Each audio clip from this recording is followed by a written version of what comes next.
당신은 가서 수산에 있는 유다인을 다 모으고 나를 위하여 금식하되 밤낮 3일을 먹지도 말고 마시지도 마소서. 나도 나의 시녀로 더불어 이렇게 금식한 후에 규례를 어기고 왕에게 나아가리니 죽으면 죽으리이다. 사랑과 은혜가 많으신 주님 감사합니다. 하나님께서는 하나님을 온전히 믿는 자를 아버지께서 기뻐하시는 줄 믿습니다. 오늘 저희들이 배우는 이 모르드게와 에스더 왕후처럼 하나님을 온전히 믿고 신뢰하는 자들이 될 수 있도록 아버지 역사해 주시옵소서. 저희들의 유익을 구하는 것이 아니라 에스더 왕후의 말처럼 정말 죽으면 죽으리라 하나님의 말씀을 온전히 믿고 하나님 한 분만을 믿고 나아가는 저희들 될 수 있도록 아버지 역사해 주시고, 오늘 주시는 이 말씀 모든 것 하나하나에 하나님의 지혜를 저희의 마음판에 새겨주셔서 하나님의 지혜대로 순종하며 나아갈 수 있도록 인도해 주실 믿사오며 모든 말씀을 예수 그리스도의 이름으로 감사하며 기도했습니다. 아멘. 감사합니다. 어차피 제가 할 지금 얘기들이 여기 다 나와 있는 그런 내용들이다 보니까 내용을 간략히 얘기를 하면서 과연 은혜가 될 수 있는 포인트들이 어떤 건지를 여기 계신 분들이 자기 한번 주관적으로 한번 생각해 보세요. 하나님의 말씀의 어느 부분이 과연 내 마음을 갖다가 움직였던 그런 하나님의 포인트인지를 한번 생각해 볼 필요가 있습니다. 제가 늘 항상 드리는 말씀이지만 말씀은 말씀으로 끝나서는 안 돼요. 그것이 내 생활에 적용이 돼야 되고 나도 몸부림치면서 하나님 주신 말씀을 내 생활에 잘 적용해야 되려고 노력을 하는 것이 하나님 보시기에 우리 변화된다는 게 하나님이 짠 하고 변화시켜주는 게 다가 아니에요.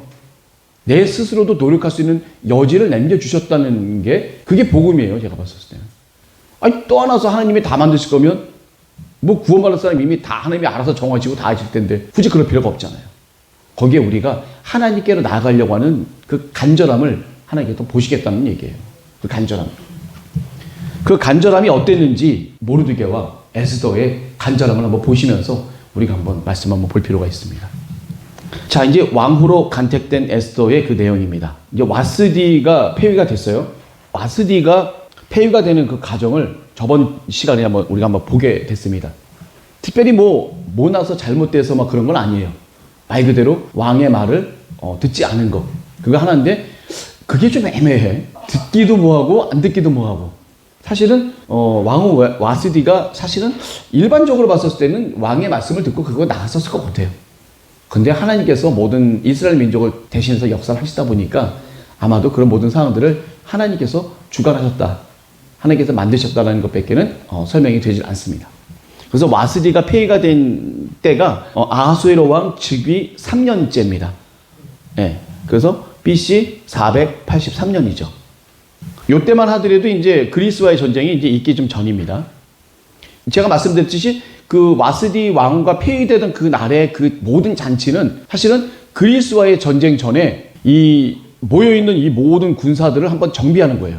정비를 딱 해서 과연 몇 명이 모일 수 있나, 몇 명이 모일 수 있나를 갖다 딱 정비를 하고 그 다음에 그 사람들에게 회포를 갖다 베풀게 해주는 거죠. 전쟁 전에만 실컷 먹여주는 거예요.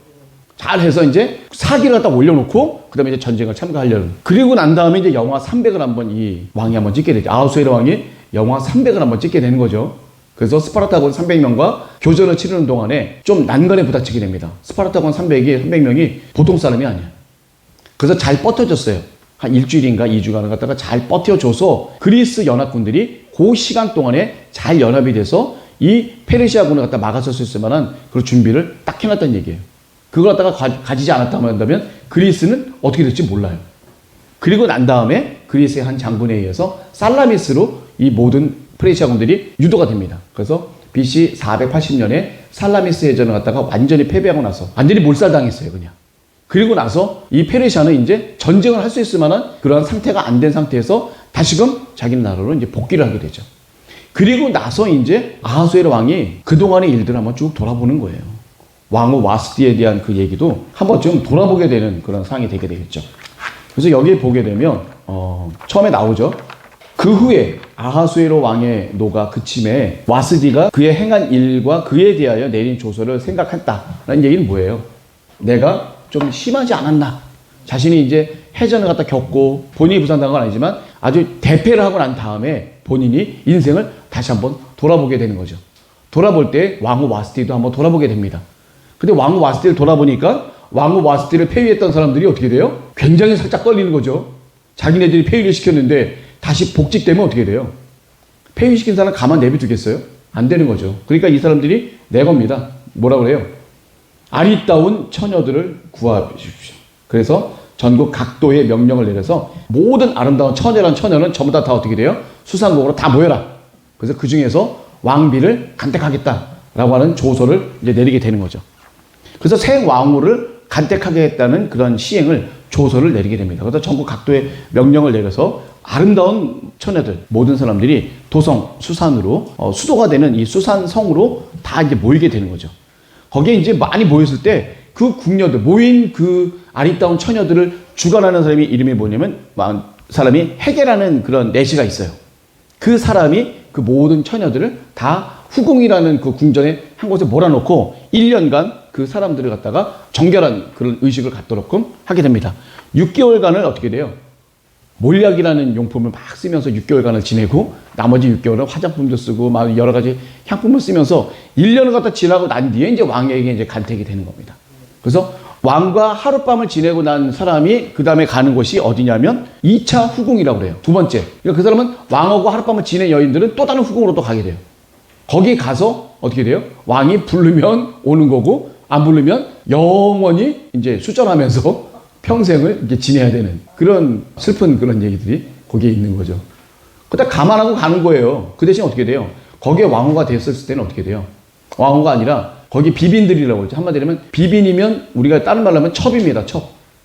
그러니까 한마디로 하면 왕후죠. 부인이죠. 정실 부인이 있고 그 밖에 첩이란 얘기죠. 첩의 후실들 첩이란 얘기죠. 남의 첩 얘기하고 별로 안 좋아하시는 건 알고 있지만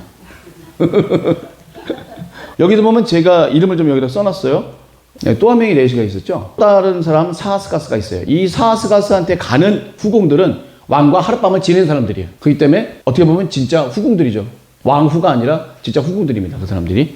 그러니까 비빈들이라고 하죠. 한마디로 얘기하면 비빈인데 그 또 다른 표현을 하게 되면 이제 첩이라는 표현을 씁니다. 본실이 아닌 첩이라는 얘기죠. 이렇게. 에스더가 이제 새 왕으로 이제 간택이 되는 날이 언제입니까? 간택령이 480년. 근데 이게 성경에 보게 되면 이런 얘기가 있어요. 모르드게라는 사람에 대한 얘기를 합니다. 모르드게가 기스의 증손이고 시므이의 손자고 또 야일의 아들인 모르드게가 있는데 이 사람이 바벨론 왕 느부갓네살이 예루살렘에서 유다 왕 여고냐와 백성을 사로잡아 갈 때에 모르드게도 함께 사로잡혔더라 라는 표현이 있습니다. 그럼 이게 BC 586년 때인데 BC 586년이면 지금 BC 몇 년도 얘기하는 거예요? 지금요? 480년도 얘기하는 거예요. 그 몇 년 지난 거예요? 100년 정도 지난 거예요. 100년 이상. 근데 그때 최소한 10살 돼갖고 끌려갔다 가면 110살. 그러면은 자기의 사촌 여동생 그 에스더가 한 40년 어리다고 해도 한 77살 정도 될 텐데 그 77살에 무슨 왕비를 간택이 돼. 할머니가. 말이 돼요? 안 돼요? 안 되죠. 안 되죠. 그래서 정확히 얘기하면 모르드게도 함께 사로잡혀 갔다. 여고냐가 누군지 아시죠? 여호야김의 아들 여호야긴. 맨 마지막에서 그 전 왕이죠. 여호야긴 다음에 누가 있어요? 시드기야가 맨 마지막 왕이죠. 여호야긴의 아자비. 그러니까 작은아버지 뻘 된 사람이에요. 큰아버지 뻘인지 작은아버지 뻘인지 하여튼 삼촌 되는 사람이 시드기야가 있습니다. 이렇게 따지면 또 요시야의 또 4명의 아들이 또 있어야 되는 거예요. 그죠?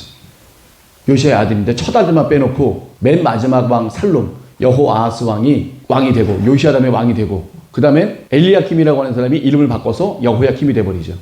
여호야킴이 아들을 낳는데 여호야긴이 있고 난 다음에 그 다음에 바벨론에 느부갓네살이 와서 누굴 왕을 세워요? 시드기야를 바지왕을 세워버려요. 이게 아시죠? 세우는 그 관계. 그 여호야긴 왕이 별명이 여고냐예요. 이 여고냐 때에 끌려갔던 사람 중에 유명한 사람이 누가 있어요? 맨 처음에 여호야킴 갈 때는 다니엘과 세 친구 1차 때, 두 번째는 에스겔 선지자라고 보통 대표적인 얘기를 해요. 그래서 여호야긴과 에스겔 선지자와 그 밖에 모든 유명한 사람들이 또 한번 2차로 끌려가게 되죠. 그때 바로 또 모르드게가 같이 갔었더라라고 얘기를 하지만 사실은 여기에 말하는 그 모르드게가 아니라 모르드게가 증손인데 이 기스라는 사람이 아마 여고냐와 같이 간 거다. 그리고 어떻게 보게 되면 모르드게는 포로민 4세라고 볼 수 있어요. 포로민 4세. 4세대가 정도 지나고 났었을 때. 왜냐면 어쨌거나 지금 여기서 봤었을 때 에스더가 나이가 몇 살쯤 돼야 돼요? 기본적으로 20세 이하여야 될 거 아니에요. 근데 이걸로 계산해 보면 77세인데 그걸 누가 좋아해? 77세인데 그걸 누가 여왕으로 뽑아? 왕비로. 말이 돼요? 안 되니까. 나이 계산을 봤었을 때 딱 맞는 거는 만약 이 기스라는 그 조상이 이 여고냐와 같이 끌려가고 난 뒤에 아들의 아들을 낳고 나서 그게 모르드게고 모르드게의 그 자기 사촌 여동생이 바로 에스더였다. 에스더의 아버지가 아비하일인데 아버지와 이 관계를 놓고 봤었을 때 그러면 에스더가 한 20살이라고 하거나 아니면 17에서 20살 정도 됐다고 보고 그 사람보다도 뭐 몇 살 정도 위에 많아야 10살 정도 위에 아니겠습니까? 30살이라고 놓고 봤었을 때 모르드게가 30에서 많아야 45살일 거 아니에요. 평균적으로 봤었을 때는. 그걸 봤었을 때 20살 차이 나면 40살이라고 보면 연도를 따져보게 되면 이 기스라는 사람이 바로 이 여고냐 시대에 같이 끌려갔다라고 이렇게 우리가 추론을 할 수 있다는 얘기죠. 그래서 이 모르드게가 함께 사로잡혔다라는 그런 표현은 이걸 표현은 약간 잘못된 그런 표현이라고 좀 볼 수 있겠죠. 네, 그렇죠. 그게 뭐 벤이라는 표현이 있어. 벤. 이스라엘 말, 그 히브리 말 중에 벤이 있는데 벤이 아들이라는 뜻도 있지만 자손이라는 뜻도 있어요. 그래서 벤이라는 표현을 쓰게 되면 1대 자손, 2대 자손, 3대 몇 대인지 몰라. 하여튼 자손이야. 그래서 나중에 이제 추론해 보게 되면 이게 많이 시간이 지난 그런 자손이라고도 우리가 알 수도 있겠죠. 그 제가 저번에 뭐 11개 때도 보면 벤이라는 표현을 쓰면서 본인의 이름이 아닌 그 후손들의 이름을 갖다가 또 그 벤이라는 표현을 써서 그 히브리 말로 벤은 어떻게 보면 아들인데 아들보다는 자손이라는 표현이 더 적합하게 쓰일 때가 좀 많았었습니다. 우리 권사님 말씀하신 게 바로 이제 그런 케이스인데 어쨌거나 여기서 보게 되면 이 모르드게도 함께 사로잡혔다라는 그 얘기는 어떻게 보면 포로민에 의해서 같이 끌려간 사람들의 이제 후예 정도라고 이렇게 보시면 되겠죠. 모르드게는 바벨론의 신 마르둑에서 이제 유래가 된 겁니다. 그때 당시 이름이 보면 웬만하면 저보다 다 어떻게 돼요? 바벨론식 이름을 다 쓰고 있었어요. 왜냐면 오랫동안 바벨론에 포로가 돼 있었기 때문에 태어난 사람들의 이름 자체도 히브리식 발음보다는 바벨론식 발음의 이름들이 더 많았었습니다. 에스더라는 그 표현도 사실 어떻게 되면 페르시아식 표현이에요. 하다사가 원래 히브리식 표현이라고 볼 수가 있고요. 우리가 보게 되면 그렇게 알 수가 있습니다. 자, 그래서 이제 왕의 간택령이 BC 480년에 내렸습니다. 480년에 뭐가 있었어요? 살라미스 해전에서 패전한 해입니다. 그때가. 하고 와서 왕인 그 아하수에로 왕이 여자에 이제 완전히 빠져서 이제 방탕한 생활을 하게 되는 그쯤에 간신들이 어떻게 돼요?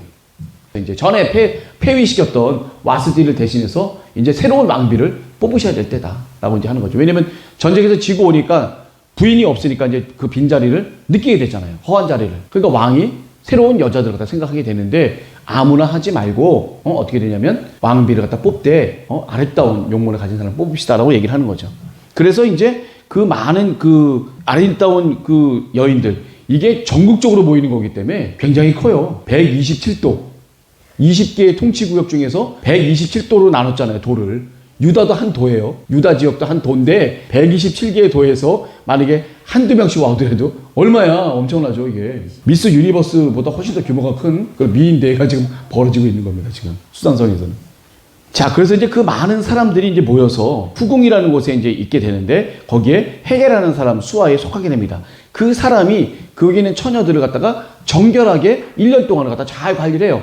몸매도 그렇지만 이제 모양도 예쁘게 잘 가꿔서 6개월간은 모략 기름을 갖다 써서 몸을 갖다 치장을 하고요. 그 다음에 나머지 6개 다른 향품과 여자용 물품, 그러니까 뭐 화장품이나 여러 가지 그런 물품들을 놓고 한 1년간을 갖다 이렇게 쓰게 됩니다. 자, 그 다음에 이제 왕을 이게 1년 동안 정결하게 대충 한 다음에 왕을 차례차례 만나게 됩니다. 그래서 왕을 만난 뒤에 둘째 후궁으로 가요. 둘째 또 다른 궁전으로 가게 되는데 그때는 어떻게 돼요? 그 비빈을 주관하는, 비빈이라는 게 제가 아까 말씀드렸듯이 첩이라는 표현을 씁니다. 비빈. 그 첩을 주관하는 넷이 사스가스라는 사람이 있어요. 그 사람이 관리하는 그 궁전에 왕과 하룻밤을 자고 오는 사람들은 그 다음에는 왕이 불러야지만 가는 거예요. 여기는 아까 얘기했지만 부름을 받지 않고 나아가면 어떻게 돼요? 그건 왕후도 똑같아요. 그건 죽임을 당한다는 거예요. 왕 앞에 떡하니 나타났다? 그럼 일단 죽이고 보는 거야. 이유 없이. 왜 왔는지를 정확히 모르죠. 근데 살 수 있는 건 어떻게 살 수 있대요? 왕의 홀. 왕이 지팡이를 딱 냈을 때 그 끝에 금홀을 딱 내민대요. 왕이. 그랬을 때 그 금홀을 잡았을 경우에는 목숨을 살 수 있다. 이 에스더 왕비도 다음 절에 5절에 보게 되면 왕이 내민 그 금홀을 딱 잡고 목숨을 부지하게 됩니다. 그 딱 예외적인 하나가 그렇게 있어요. 그래서 이제 1년간의 정결 생활이 마치고 난 뒤에 왕과 만난 뒤에 둘째 후궁으로 들어갑니다. 그러니까 보게 되면 이 여자분들이 이 왕궁에는 세 부류의 여자들이 있다고 볼 수 있어요. 간략히 보게 되면 왕후, 그러니까 한마디로 하면 왕비로 채택된 여자분, 그 사람이 있고, 두 번째 뭐예요? 한 번쯤 하룻밤을 자고 다 후궁으로 간 사람들, 그러니까 비빈인 사람들이 있는 거처들. 또 하나는 뭐예요? 왕비가 되기 위해서 또 차례를 기다리는 그런 처녀들이 모인, 한마디로 하면 해계가 수하로 갖고 있는 그런 처녀들이 있는 그 후궁, 이 세 가지의 궁이 있습니다. 그 궁에 대한 그 얘기를 이제 한번 또 할 수가 있겠죠. 왕후는 모든 왕후들과 이런 모든 사람들을 다 주관해요. 한마디로 하면 질서를 잡는 거죠. 왕비로서. 누굴 더 무서워해? 이 후궁들은. 왕보다 이 왕비를 더 무서워합니다. 잘못 지키면 어떻게 돼요? 그건 자기 목숨이 죽을 수도 있는 거예요. 자기 목숨만 죽으면 되는데 자기 목숨만 죽어요? 관련된 모든 친척들은 다 죽임을 당하겠죠. 후궁들이라도 몸조심 관리 잘해야 돼요. 정말 잘못해갖고 만약에 왕 앞에 죄를 졌거나 그 밖에 또 다른 죄를 짓게 된다? 깨어있지 못해서 죄를 짓게 된다? 여러분들 사극 많이 보셔서 알겠지만 어떻게 돼요? 그 사람이 폐위되는 것뿐만 아니라 그 집안까지도 완전히 몰살을 당하게 되는 엄청난 일을 겪게 되는 겁니다. 그 여자 한 명이 비빈으로만 있어도 그 집안이 먹고 사는 데는 아무런 지장이 없어요. 잘 먹고 잘 살 수 있습니다. 그 한 사람 때문에. 최소한 목숨은 부지가 될 수 있어요. 잘 먹고. 그런 것들이 이제 문제가 되는 거겠죠. 에스더가 아하수에로 왕과 이제 첫 만남을 갖게 됩니다. 그게 언제냐면 아하수에로 왕 즉위 7년째 되던 해 10월입니다. 그게 바로. 그래서 왕 앞에 은총을 얻어서 왕후가 되는 때가 바로 그 BC 479년 되던 해죠. 그러니까 이 왕후 와스디가 폐위가 된 때가 483년이고 479년에 또 다른 왕비가 채택됐기 때문에 그동안에 4년이란 공백 기간이 있게 되는 거죠. 그럼 4년 동안 이 왕은 왜 독수공방을 했을까요? 제가 좀 전에 말씀드렸는데 전쟁 때문에 그래요. 그리스와의 전쟁 때문에 어쩔 수 없이 왕비가 폐위가 되고 난 다음에 바로 전쟁을 나가게 되니까 전쟁 나가는 동안에 왕비를 뽑을 수 있을 만한 그 여유가 안 되다 보니까 계속 시간이 끌고 난 뒤에 모든 전쟁이 다 끝나고 난 뒤에 이제 비로소 왕비를 갖다가 이제 간택을 하게 된 거죠. 그 왕비가 바로 우리 에스더 왕비가 될 수가 있습니다. 자, 요거 한번 좀 말씀드려 볼게요. 요거 5페이지 한번 보시겠어요? 페르시아 제국의 간택 순서라고 이렇게 되어 있습니다. 왕비의 간택 순서예요. 왕비란 말이 빠졌는데 페르시아 제국의 왕비의 간택 순서라고 이렇게 볼 수가 있습니다. 후궁에 모인 처녀예요. 이분들은 정해진 규례대로 왕 앞에 차례대 나가기 전에 12달 동안, 아까도 얘기했죠, 1년간 정성껏 몸단장을 하게 되어 있습니다. 처음 6달 동안은 규정에 따라서 몰약 기름으로 몸을 가꾸고 나머지 6달 동안은 온갖 향수와 화장품으로 몸을 다듬게 됩니다. 그리고 두 번째가 정한 순번이 되어서 처녀가 이제 왕 앞에 나갈 때, 왕과 하룻밤을 지나고 난 뒤에 나갈 때는 처녀가 원하는 대로 의복과 장식품을 마음대로 골라서 더 한껏 미모를 갖출 수 있도록끔 해결해 줍니다.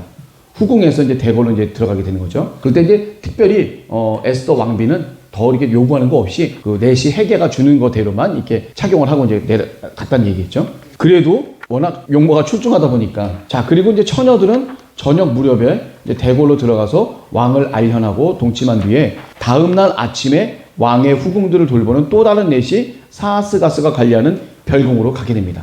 이때부터는 처녀들은 왕의 첩이 되어서 비빈이죠. 보다 엄격한 궁중 예절과 법도를 배우고 따라야 했습니다.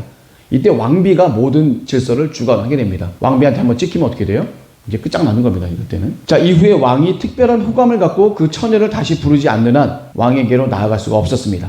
일평생 구중 궁궐의 깊숙한 별궁에서 후궁의 삶을 살아가야만 했습니다. 이게 이제 저희 나라도 마찬가지죠. 이제 이렇게 한번 이렇게 간택됐다가 그 다음에 간택이 안 되면 어떻게 돼요? 왕비가 안 되면, 간택이 안 되면 그 다음에는 왕이 부를 때까지 계속 그곳에 있을 수밖에 없습니다. 이게 왕 앞에 함부로 나올 수 없는 법은 페르시아뿐만 아니라 웬만한 나라면 다 갖고 있는 법이에요. 왕 앞에 함부로 나올 수가 없습니다.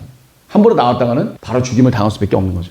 자, 이제 와스디가 폐위가 된 4년 뒤에 BC 479년 즉위한 지 7년째 되던 해 10월 달에 데벨월이라고 하죠. 요때 왕비가 비로소 됩니다. 에스더가 한눈에 보여지게 되죠. 그 교과서를 보면 6페이지인데요.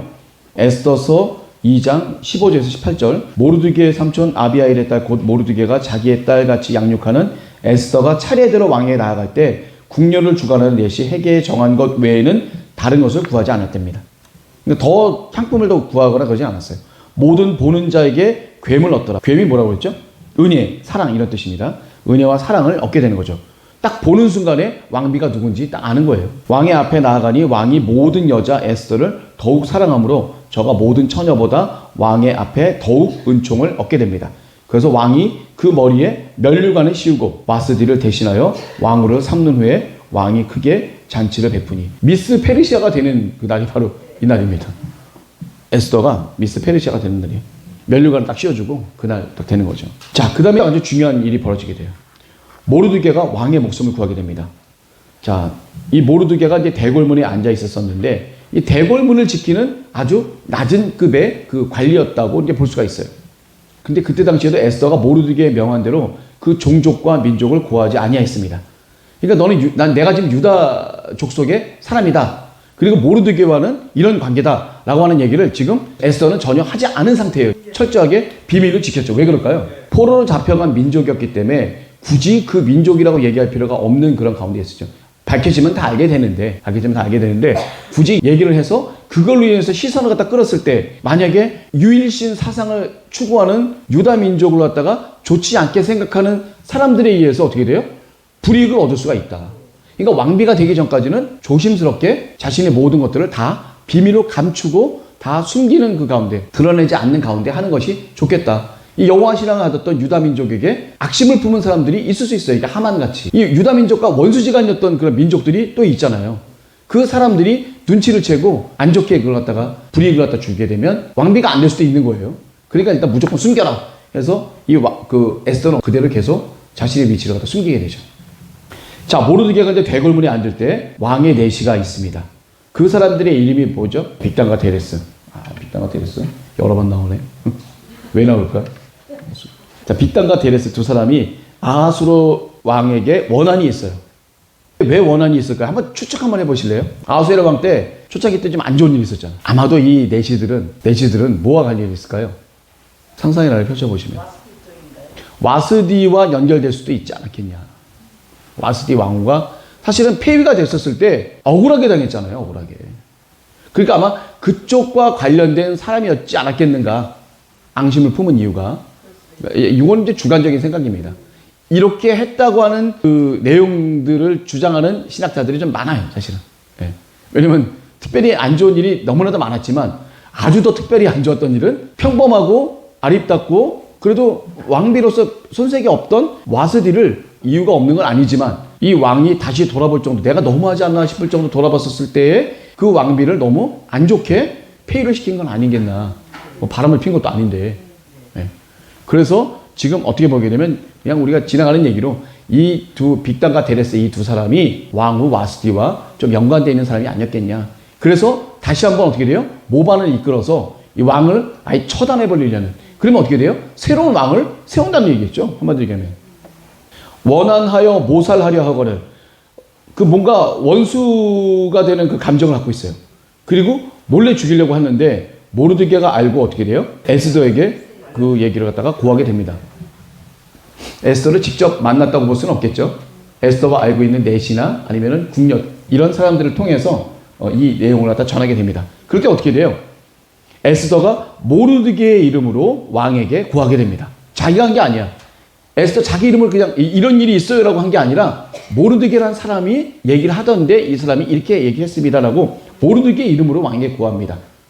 그리고 사신하여 실정을 얻었다는 얘기는 뭐냐면 얘기를 다 파악해 본 거예요. 그랬더니 그 얘기가 맞아요. 그래서 어떻게 돼요? 두 사람을 나무에다가 매달게 되죠. 그리고 어떻게 돼요? 궁중일기에 이 얘기를 기록을 하게 됩니다. 요게 키포인트예요. 우리 아하수에로 왕이 술 한잔 안 드시고 정신이 멀쩡하실 때에는 저녁에 심심할 때 가끔 궁중일기를 펼쳐보게 되는 거죠. 어떻게 보면 왕으로서 기본입니다. 기본. 궁중에 있었던 그런 모든 자세한 내용들을 자기네 잃어먹고 까먹은 게 많을 거 아니에요. 그러니까 시간이 나게 되면 그 궁중일기를 한번 읽어봐라 얘기를 하겠죠. 신하에게. 그래서 신하들이 그 궁중일기를 쭉 읽어본 가운데 자기가 생각지도 못했던 그런 일들이 생각나게 되고 또 결정 못했던 일들을 다시 한번 하게 되는. 그렇게 해서 결국은 어떻게 돼요? 여기 있는 모르드게가 죽을 뻔한 위치에서 새롭게 위치가 등극하게 되는 그러한 기적적인 일이 또 벌어지게 됩니다. 여기는 제가 아까도 말씀드렸지만 하나님이란 단어는 한마디도 안 나와요. 그리고 기도도 없고 뭔가 복음적인 단어는 하나도 없지만 이 전체를 운행하시는 여호와 하나님, 하나님께서 약속하신 민족이에요, 이 사람들은. 하나님이 약속하신 이 민족은 그 사람들의 착함과 도덕적인 것과 불결한 것에 준하지 않고 일단 말씀하신 이 사람들의 선한 부분들은 하나님이 역사하신 바대로 끌고 가신다. 선한 역사대로 인도하신다는 것을 여기 이 에스더서를 보고 알게 되는 거죠. 더군다나 그 여기 있는 이 백성들이 또 어떻게 돼요? 하나님의 은혜 가운데 자신들을 살리고자 아주 몸부림을 치면서 기도를 하게 되죠, 이 사람들이. 그래서 그 백성들의 기도를 들으시는 여호와 하나님이시다. 하나님의 말씀이 없는 게 아니라 이 이스라엘 백성 자체의 존재가 바로 하나님의 언약이다라는 그 부분을 우리가 이걸 놓고 알 수가 있는 거겠죠. 그걸 가져가시는 게 하나님이세요. 언약을 맺었다. 내가 하나님하고 언약을 맺었어. 라고 하나님하고 언약을 맺어진 게 아니에요. 하나님이 그걸 허락해야지만 내가 하나님과 언약을 맺어진 거예요. 내가 다윗과 언약하겠노라. 그게 언약이에요. 다윗 왕이 한번 난 하나님하고 언약을 맺었으니까 내 말을 들어라 한다고 해서 그게 언약을 맺어진 게 아닙니다. 주체는 누구예요? 하나님. 우리는 뭐야? 객체. 목적어에 불과합니다. 주어는 하나님이세요. 우리가 잘못하고 있는 게 우리는 목적어잖아. 주어가 아니잖아요. 근데 우리가 주어가 될 때가 많아요. 이게 질서가 어그러지는 거예요. 이 주어 목적어를 우리가 분간 잘해야 돼. 죄송합니다. 표현에. 우리 똥을 좀 잘 가려야 돼요. 이게 내가 주어인지 목적어인지를 잘 알아요. 목적어는 어떻게 오냐면 보통 수동태로 와요. 누구누구에 의해서 내가 되어진 거야. 내가 된 게 아니라 누구누구에 의해서 내가 되어진 게 목적어의 기능이에요. 목적어는 수동태가 동반이 됩니다. 주어는 어떻게 돼요? 능동이 동반이 되죠. 하나님이 어떻게 하신 거야. 우리는 하나님에 의해서 어떻게 되어지는 거예요. 이게 하나님의 기본 질서입니다. 주어와 목적어가 바뀌는 삶이 되어서는 안 되겠다는 거죠. 내가 주어가 돼서는 안 돼요. 나는 언제나 늘 목적어. 하나님에 의해서, 하나님의 역사와 돌보심에 의해서 내가 이렇게 되어졌습니다. 고맙고 감사합니다. 그게 매번 오니까 어떻게 돼? 그 다음부터는 내가 한 것 같아. 내가 저 사람을 도와준 것 같아. 하나님께서 도와줄 수 있는 상황과 이 모든 물질을 나한테 주셔서 내가 도와주게 된 역사함을 입은 건데 내가 도와주게 된다? 그러면 이제 내가 주어가 되는 거예요. 이제 내가 저 사람을 돕는 거예요. 이제 저 사람은 나에 의해서 도움을 받게 되는 사람이에요. 수동을 들어가야 되는데 내가 능동이 돼버리는 그 순간부터는 어떻게 돼요? 마귀가 들게 되고 그걸로 인해서 하나님 앞에 죄를 지을 수밖에 없습니다. 이 관계를 우리가 좀 정확히 좀 잘 알고 좀 해야 될 것 같아요. 우리는 늘 언제나 목적어이면서 수동의 관계를 가져야 됩니다. 우리가 능동태가 될 수는 없어요. 자, 모르드게가 이제 왕의 목숨까지 구했어. 이제 좋아, 이제. 자, 이제 승승장구할 것 같은데, 그 다음에 위기가 옵니다. 어떻게 위기가 오죠? 그러니까 꼭 우리가 위기가 온다고 해서 실망할 것도 아니야, 사실은. 하나님의 선한 목적을 이루시는 과정인데, 인간이다 보니까 미래를 모르잖아요, 우리가. 현재만 보고 있으니까, 현재에 이 처해져 있는 이 불행과 어려움만을 생각하다 보니까 모든 게 다 끝나버릴 것 같은 그런 걸로 들지만 우리가 사실은 하나님의 섭리와 인도하심에 있는 분명한 구원받은 사람이라고 한다면 이 과정도 하나님이 가시는 과정이다. 그 가운데에서 우리가 어떻게 돼요? 그 불행과 어려움과 고난 가운데 우리가 해야 될 하나님께 드리는 가장 큰 기쁨은 어떤 걸까요? 이 모르드게와 이분들도 마찬가지였겠지만 그 어려움과 곤란 가운데서 우리가 하나님께 드릴 수 있는 가장 기쁜 건 어떤 걸까요? 좋은 것만 있을 때는 얼마든지 하나님께 감사와 희망을 드릴 수 있어. 그런데 어렵고 힘들고 고난과 불행을 닥쳤을 때 우리가 하나님께 드릴 수 있는 가장 큰 기쁨은 어떤 걸까요? 감사. 맞아요, 감사. 저도 보게 되면 우리가 불행한 상황, 어려운 상황에서는 제가 늘 손양원 목사님 말씀드렸듯이 감사할 수 있는 조건을 우리가 찾자. 그 불행 가운데서도 내가 하나님께 감사할 수 있는 조건을 하나님 정말 이래서 정말 감사합니다라고 감사할 조건을 찾는 것만은 정말 하나님께서 얼마나 기뻐하실까. 손양원 목사님 두 아들이 죽었을 때 한 집에 한 사람이 순교자가 나오기도 힘든데 우리 집은 2명이나 나오게 돼서 이게 얼마나 감사한지 모르겠습니다. 울면서 하나님께 감사를 드렸죠. 하나님께서 그 감사함을 얼마나 잘 받으셨겠어요. 그래서 우리가 낙담할 수밖에 없고 실망할 수밖에 없고 막 그런 가운데서도 우리가 기도하면서 하나님 앞에 나아갈 수 있는 거는 하나님 주어진 이 상황에서 내가 감사할 수 있는 조건을 찾게 해주셔서 그 감사할 수 있는 조건을 내가 찾아서 보여주셔야 될 거 아니에요. 하나님이 찾아서 그 감사함을 하나님께 드렸을 때 하나님이 얼마나 고맙고 감사해요. 내가 내 자식을 공부를 시켜서 저희 멀리 가서 고생을 하고 있는데 그 자식이 거기 가서 맨날 고생한 것만 아버지한테 와서 불평불만하면 부모가 미안하긴 하지만 그 자식보다 그런 가운데서도 아유 그래도 엄마 아버지 이런 가운데서 엄마 아버지가 이렇게 해주셔서 내가 얼마나 고마운지 모릅니다. 고맙습니다. 하는 자식하고 같겠어요? 좀 다르죠. 둘 다 마음은 아프지만 그래도 그 가운데에서 엄마 아빠한테 고맙고 감사함을 표시하는 자녀들이야말로 얼마나 더 미안하고 고맙겠어요. 우리가 하나님과 예수님의 자녀라고 한다면 하나님께서 주어주신 이 상황에서 우리가 감사할 수 있는 조건을 꼭 찾아야 된다는 얘기죠. 희망을 잃지 않아야 된다는 얘기예요. 불평하는 거는 희망을 버린 거야.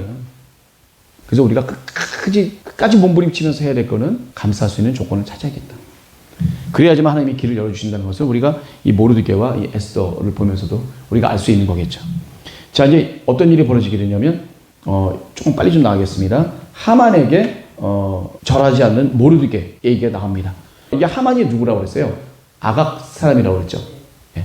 아각 사람은 어떻게 돼요? 이스라엘과 원수된 사람들. 그러니까 아말렉 족속이라고 하는데 아말렉 족속은 하나님께서 멸하라고까지 얘기를 했어요.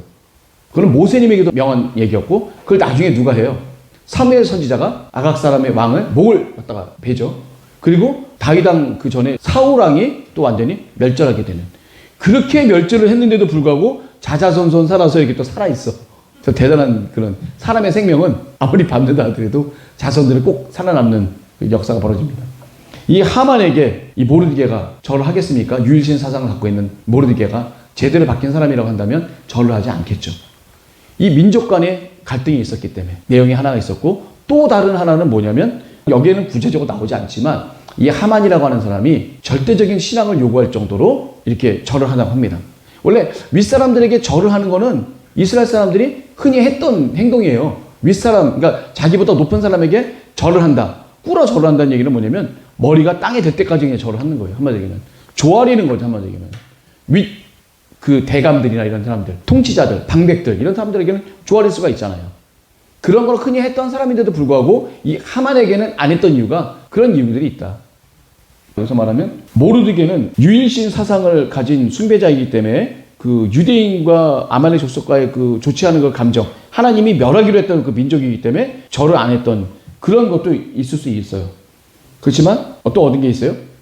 또 한편으로 얘기하는 게 뭐냐면 하만이 자기를 신처럼 숭배하도록끔 했다는 그런 얘기가 있어요. 그래서 이 하만에게 절하지 않았다라는 그런 얘기도 또 얘기 있습니다.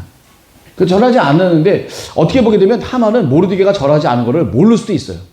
워낙 낮은 계급이다 보니까 웬만한 계급이 하는 거는 자기가 보겠지만 너무 낮은 계급은 신경도 안 쓸 수도 있잖아요. 그런데 옆에 있던 사람들이 자꾸 자기는 꿇어 절하는데 모르드게는 안 하는 거야. 근데 그렇잖아요. 왕이 명해서 이제는 대신들보다도 더 높게 놓은 총리급이어서 다 절하라고 했는데 왜 너는 절하지 않냐라고 여러 번 권면을 했는데도 불구하고 모르드게는 끝까지 그 말대로 무시하고 절하지 않습니다. 그러니까 이 사람들이 권면했던 사람들이 어떻게 돼? 기분이 어떻게 돼?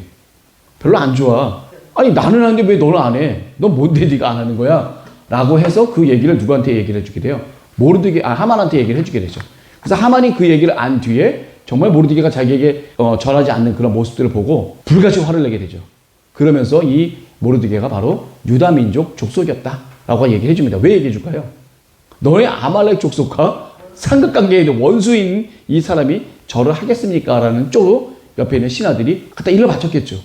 그러니까 어떻게 돼요? 하만이 모르드게만 죽이려고 했다가 모르드게와 연관된 유다 민족 모든 사람들 다 죽여야겠구나 라고 생각을 하고 이제 결심을 하고 이제 나가게 되죠. 그래서 이때 그 왕하고 이제 독대를 하게 돼요. 왕에게 이제 조서를 내려달라고 얘기를 합니다. 자, 그 전에 이제 아하수에로 왕 12년이 흘렀어요. 12년이 됐습니다. 이제 7년에서 이제 12년, 5년이 지났습니다.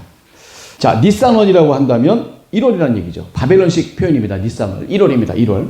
그 히브리 종교로 따지면 1월이에요. 1월. 그리고 우리가 쓰는 이 태양력으로 보게 되면 3월에서 4월 정도 되는 거죠. 근데 1월 달에 그 제비를 뽑아. 제비가 이제 부르라는 표현입니다. 그래서 거기서 불임절이 나오게 돼요. 부르라는 표현을 쓰게 되는데 이 제비를 뽑습니다. 그래서 언제 이 유대 민족을 갖다 다 죽여버릴 거냐라고 해서 제비를 뽑았더니 언제 나왔어요? 아달월 13일로 나온 거예요. 올해 1월에 제비를 뽑았는데 올해 12월 13일 날 죽이도록 그럼 제비가 나온 거예요. 그때 죽이자라고 얘기된 거죠. 그래서 왕한테 바로 가서 허락을 받게 되죠. 그럼 앞으로 몇 개월 남았어요? 11개월 남았어요. 11개월. 이 11개월이라는 시간이 있었기에 모르드게와 에스더의 모든 그런 행동들이 역사를 이룰 수 있는 시간을 벌 수 있는 시간들이 된 거겠죠. 이 부르도 주관하시는 하나님이시라는 것을 또 우리가 알 수가 있어요. 모든 게 다 하나님의 역사입니다. 자, 그래서 아하수에로 왕 12년, BC 474년이 됐죠. 그래서 에스더가 왕비가 된 지 5년이나 흘렀습니다. 에스더 왕비는 아하수에로 왕 즉위 7년 차 때 왕비가 됐는데 즉위 12년이 이제 됐어요. 5년이 흘렀습니다. 그래서 이제 이때 모르드게가 하만에게 이제 잘못 찍혀서 이제 모든 유다 민족들이 죽게 되는 그런 상황이 된 거죠. 그래서 이제 유대 종교력 1월 니산월에 제비를 뽑아서 그 해 12월 13일 날 이 모든 유다 민족을 죽이기로 딱 결의를 하게 돼서 그것을 누가 이제 상인하는 겁니까? 아하수에로 왕과 상인합니다. 왕이 옳게 여기시거든 조서를 내려서 저희를 진멸하게 하십시오. 내가 은 1만 달란트를 왕의 일을 맡은 자의 손에 붙여서 왕의 부고란 것은 창고예요. 보물들 같은 걸 관리하는 놓는 그 창고에다 제가 갖다 놓겠습니다. 그래서 왕이 반지를 손에서 빼내셔서 유다인의 대적 곧 아각 사람 함므다다의 아들 하만에게 주며 이르되 뭐라고 그래요? 그 은을 내게 주고 그 백성도 그리하노니 너는 소견에 좋을 대로 행하라 하더라. 그러니까 모든 걸, 이 유다 민족에 대한 멸절하는 그 모든 것을 갖다 누구한테 위임을 해요? 왕이 하는 게 아니라 누구한테? 하만에게 위임을 하게 됩니다. 이 하만이 그 다음에 왕의 조서를 꾸미게 되죠. 그 정월 13일에 왕의 서기관들이 이제 모집이 됩니다. 그래서 하만의 명을 따라서 각 도의 그 민족의 그 찍은 조서가 각 도, 127개 되는 그 도에 다 조서가 보내지게 되죠. 이 페르시아는 이 우편 제도가 굉장히 발달했던 곳이라고 합니다. 엄청나게 빨리 뭐 한 달이면 한 달. 다른 데 같은 경우는 몇천 킬로 가는데 어떻게 한 달에 가요? 말이 안 되죠. 2천 킬로가 넘는 그런 데는 한 달에 갈 수도 없는 그런 건데 빠르게 우편을 갖다가 전국적으로 보낼 수 있는 시스템이 바로 고레스 왕 시절부터 이 시스템이 안착이 되게 됩니다. 그리고 다리오 왕 때는 왕의 대로라고 해서 큰 길까지도 나게 돼요. 그래서 이 보통 보게 되면 이제 평상시 때는 상업적인 교역로로 쓰이지만 전쟁 시에는 어떻게 돼요? 군사 교역로로도 이제 쓰여지게 되는 거죠. 그 길을 통해서 그 도로 잘 정비된 도로를 통해서 이 모든 편지나 이런 조서들이나 이런 모든 것들이 다 운반을 갖다 빨리빨리 할 수 있도록 이제 진행이 되는 거죠. 그래서 즉위된 12년 1월에 이 모든 일들이 다 벌어지게 됩니다. 1월 13일 전에 아마 이 모든 제비가 뽑혀서 이제 정월 13일 날 죽이기로끔 다 결의가 돼서 왕이 다 어떻게 돼요? 허락을 해서 반지까지 내줘서 조서에 왕이 반지까지 찍히게 되는 그런 일까지 다 벌어지게 됩니다. 이런 일이 벌어졌다고 해서 이 조서가 딱 나가니까 하만에게 절하진 모르드게가 이렇게까지 자기 민족이 몰살당할 거라고는 생각은 못하죠. 왕의 조서에 왕이 낀 반지가 인치 정도만 딱 도장이 찍혔다? 이거는 왕도 못 바꾸게 돼 있어요. 제가 저번에 말씀드렸죠. 왕이 찍은 조서는 왕도 못 바꿔요. 어떻게 바꿔요? 왕이 또 다른 조서를 만들어서 이거를 무력화시키는 것밖에 없어요. 이미 조서가 나간 거를 이거를 되돌릴 수 있는 방법은 없습니다. 이미 조서가 나가서 각 우편 제도를 통해서 전국에 흩어뜨리게 되죠. 흩어뜨리는데 누가 제일 먼저 알게 될까요? 수산 사람들이 제일 먼저 알게 되죠. 이 명령이 각 도에 전하기 위해서 조서의 초본을 모든 민족에게 선포합니다. 그날을 위해서 준비하게 하라. 그날이 언제예요? 아달월 13일. 12월 13일 날 이 유대인들을 한날에 다 죽이겠다. 그것도 쉽지 않잖아요. 그러니까 하만이 하는 일은 뭐야? 전국에, 전도에 이 모든 조서를 다 보내서 해야 되겠죠. 뭘로? 누가 죽일까를 갖다가 해야 되겠죠. 어떤 방법으로? 그래야 하루 만에 이 유대인들을 다 죽여버리고 그 사람들이 갖고 있는 거를 다 몰수할 수 있는 걸 과연 어떻게 하는 것이 가장 효율적으로 할 것인가를 갖다가 하만이 이제 생각할 수밖에 없는 거예요. 그 고민을 하게 되는 겁니다. 자, 그 전에 이제 그 생각을 하기 전에 이제 초본을 들고 모든 민족에게 선포하고 또 그 날을 위해서 준비하게 하라. 그 날이 바로 12월 13일 날입니다. 그래서 역절이 왕의 명을 받들어 급히 나가매 그 조서가 도성 수산에도 반포되니 왕은 하만과 함께 앉아 마시되, 술을 마셨겠죠? 음료수를 마시진 않았겠죠, 두 사람이. 마시되 수산성은 어지럽더라. 자, 이게 어떤 의미일까요? 수산성이 어지럽다. 이런 말은 어떤 의미일까요? 한마디로 하면 민심이 흉흉해졌다. 그런 표현으로 쓸 수가 있는데 왜 그럴까요? 이 수산에 있는 사람들의 민심이 흉흉하다는 건 어떤 거예요? 분위기가 썰렁하게 안 좋다는 얘기지. 왜 그럴까요? 아니 무슨 유대인이 뭐 반역 행위를 하거나 무슨 어디 도적질을 한다거나 눈으로 딱 보였을 때 이 사람들이 멸절될 만하다라는 사건이 있어야 되잖아요. 그래야 이해가 되는 거 아니에요, 국민들도. 이게 한번 이런 일이 벌어지면요, 또 다른 민족이 나도 그렇게 될 수 있다는 그런 무서움이 도달하지 않을까요? 그렇지 않아요? 아니, 저 사람들 이유 없이 이렇게 죽었는데 그럼 나도 이유 없이 괜히 죽을 수도 있다. 이 하만과 모르드게의 관계를 제대로 알 리가 없잖아요, 다른 사람들은. 심지어는 페르시아에 살고 있는 이 페르시아인들도 이 내용이 의구심을 갖게 되는 거예요. 이때도 보면 민심이 모든 걸 좌우해. 이 백성들의 마음이 과연 흉흉했다는 얘기는 뭐냐면, 이게 유다 민족을 다 멸절하기로 했다? 그 조서가 왔으면 이 사람들이 도적질을 했거나 아니면 왕에게 반역을 했거나 아니면 어떤 그런 행위가 있었어야지만이 되는 건데, 그런 행위 전혀 없이 이런 조서가 떡하니 나왔다? 그러면 유다 민족은 완전히 날벼락을 맞은 거고, 그냥 날벼락을 맞으면서 심한 고통에 그냥 통곡을 할 수밖에 없는 거고, 다른 민족들은 어떻게 돼요? 두려운 마음이, 이 사람들도 마음에 온전한 마음이 들어간 게 아니라 자기도 어떻게 될지 모르겠다고 하는 여러 민족들의 두려움도 이 가운데 있을 수가 있다. 그래서 이 수산성은 어지럽더라. 오로지 마음 편한 사람은 아하수에로 왕과 하만밖에 없어. 표현이 이렇게 돼 있는 거예요, 이렇게. 그 사람들과 관련된 사람들은 괜찮겠지만, 반면에 유다 민족과 동등한 입장에 있었던 사람들은 굉장한 두려움을 올 수 있다. 한 번 이렇게 판결이 난 거는 그 다음에 또 다른 이런 비슷한 판결로 이어질 수 있는 위험이 늘 존재할 수가 있다라는 그런 부분을 한번 생각해 볼 수가 있습니다. 자, 그래서 이런 그 어려움과 이런 민심이 흉흉한 상황에 왕의 조서를 본 모르드게가 어떤 걸 해야 돼요? 이 모든 일을 알고 그 옷을 찢고 굵은 배를 입고 죄를 무릅쓰고 성중에 나아가서 대성통곡하고 대궐 문 앞까지 이르렀습니다. 왜 하필 그 많고 많은 곳에 대궐 문 앞까지 가서 자기가 일한 곳이라서 거기 갔나? 대궐 문 앞까지 가게 됩니다. 왜 그럴까요? 자기의 이 죄를 뒤집어 쓰고 옷을 찢고 굵은 배옷을 입고 이 험한 꼴을 하고 대궐 앞에 나가도 대궐엔 들어가지 못합니다. 왜? 정결하지 못한 이 굵은 배를 입고 했던 이 모든 통곡할 만한 사람들은 뭔가 안 좋은 일과 연루되어 있기 때문에 그런 부정한 자는 대궐 안으로 들어올 수가 없습니다. 그래서 대궐 앞까지만 가서 거기서 통곡을 하게 되는 거죠. 그게 상례잖아요. 누구 보라고 한 거예요? 누구 보라고? 에스더 보라고 한 거예요. 에스더 왕으로 못 받겠지만 그 옆에 있는 내시들은 왔다 갔다 하면서 모르드게가 그렇게 하고 있는 모습들을 에스더 왕비에게 전했겠죠. 뭐라고 이렇게 얘기를 했을까요? 그 에스더가 굉장히 이 상황이 어떤지 궁금했을 거 아니에요. 그래서 어떻게 돼요? 에스더의 내 시녀와 내시가 나와서 소합니다. 왕과 심히 근심하여 입을 의복을 모르드게에게 보내서 그 붉은 베옷을 벗기고자 했습니다. 왜 벗기라고 했을까요? 멀쩡한 옷 입고 들어와서 나한테 얘기를 해달라는 의미로 좋은 옷을 보낸 거예요. 근데 그것을 벗는 것을 거부했습니다. 왜 그랬을까요? 자기가 편한 복장을 하고 편하게 가서 에스더랑 상의를 하는 것과 자기가 정말 굵은 베옷을 입고 죄를 뒤집어 쓰고 이런 상황에서 끝까지 그걸 버티고 했던 얘기는 뭐냐면 에스더에게 좀 더 그 마음을 자극하려고 했던 거죠. 죽음에 가깝다고. 그렇죠. 죽음에 가까운데 아주 심각하게 가깝다라는 것을 에스더 왕비에게 더 전해주려고 옷을 안 입고 거기서 끝까지 버티게 되는 거죠. 그러니까 어떻게 돼요? 에스더가 자기가 데리고 있는 하닥이라는 사람에게 연유를 갖다가 왜 이렇게 하는지에 대한 그 이유를 알고 싶어서 그 내시 하닥에게 모르드게에게 가서 물어봅니다. 왜 그러냐?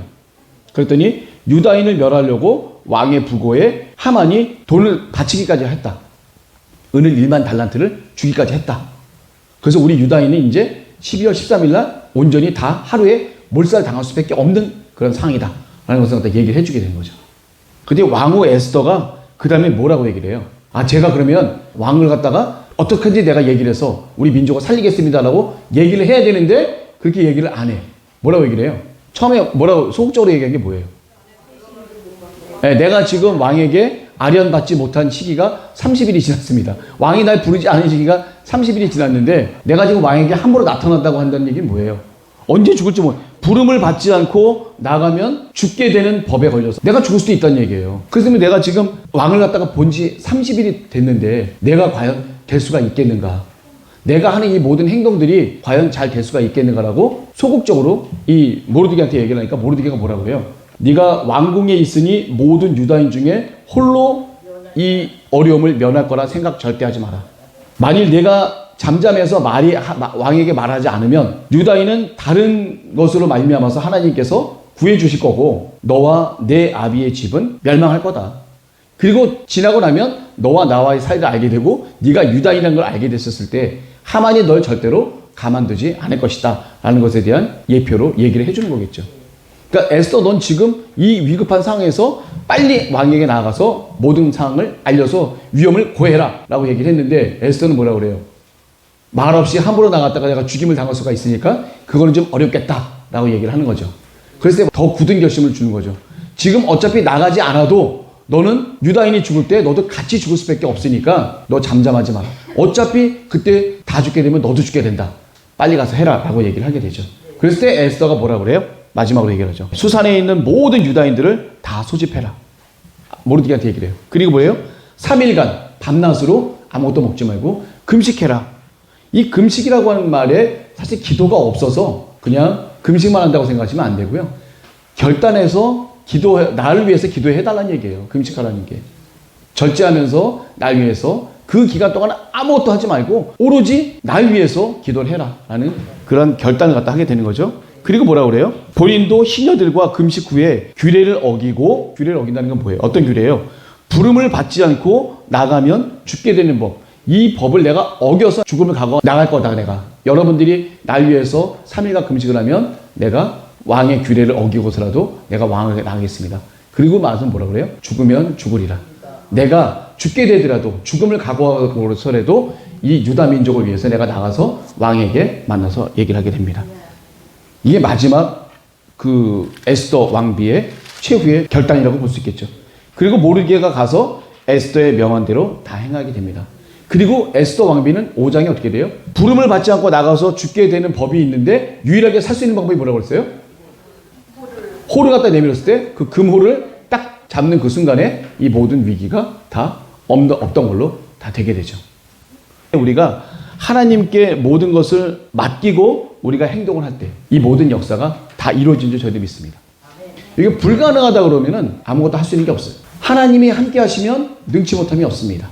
다윗 왕도 만군의 여호와 이름 하나만으로 내가 나가서 골리앗을 무찔러 죽이겠다.